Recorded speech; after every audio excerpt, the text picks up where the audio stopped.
The AMI Ottawa team traveled to Morrisburg, a small town along the St. Lawrence River, to visit Upper Canada Village. The recreated 19th century village spans across 60 acres and contains 40 heritage buildings. Every year, the site is transformed to create Pumpkinferno. And let me guess, it's haunted. No, Victoria, don't be afraid. Even though the setting for Pumpkinferno is a 19th century village, it is not haunted. Dave Brown has more. As the sun starts to set, the crowds gather and line up for Morrisburg, Ontario's annual Pumpkinferno.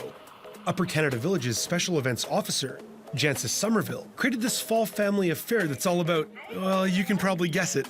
Pumpkins, it's carved pumpkins. I like to say that Pumpkinferno is a hauntingly beautiful outdoor exhibit. It takes place in the Halloween season, but unlike a lot of the scare attractions that people are used to going to, we tried to come up with something different. To learn about the 7,000 pumpkins that make up the exhibits, you have to talk to Carly Smelko, the Upper Canada Village's event production coordinator, who lets us in on the trade's secret.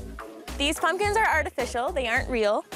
They are made of a kind of a foamy plastic material, and they come in different shapes and sizes. The sizes and shapes actually resemble real pumpkins, so they're actually molds of real pumpkins.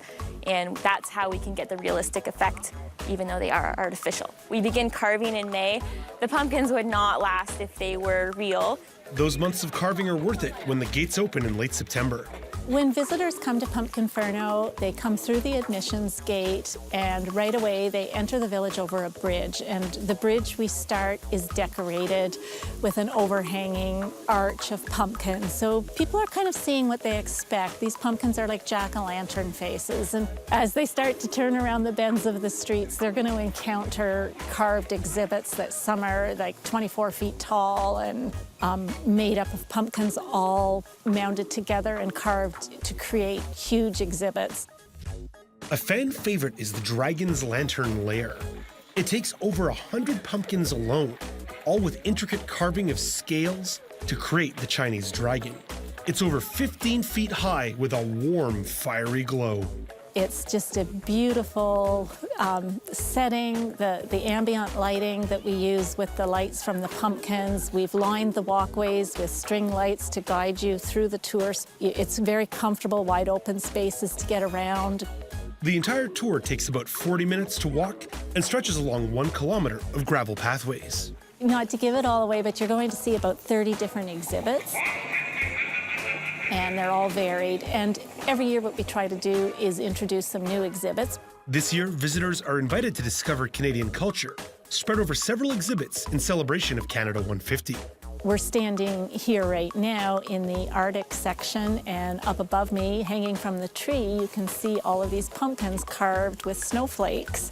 This was a new introduction this year. We used white pumpkins instead of orange pumpkins, all to go with that Arctic theme.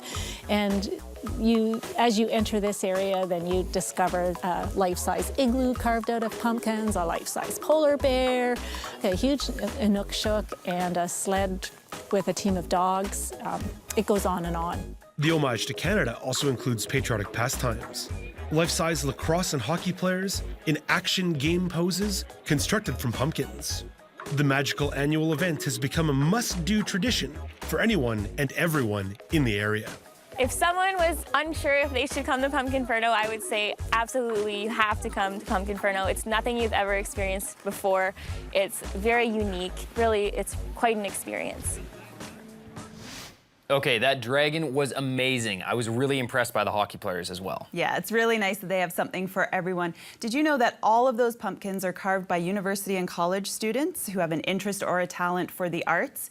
And the production coordinator, Carly, who we met in the story, used to carve pumpkins during her post-secondary education and now works full-time at Pumpkinferno. That's incredible. Did you know that approximately 35,000 visitors go to Pumpkinferno every year, and that Upper Canada Village offers accessibility nights, allowing cars to drive through Pumpkinferno, making the event inclusive for those with mobility issues? You know what? I did know that. And actually, Accessible Night sold out so quickly this year that they had to add a second night. So keep that in mind for those of you at home who are planning to visit next year. Also note, Pumpkinferno usually starts at the end of September and runs Thursday through Sunday evenings after dark through October.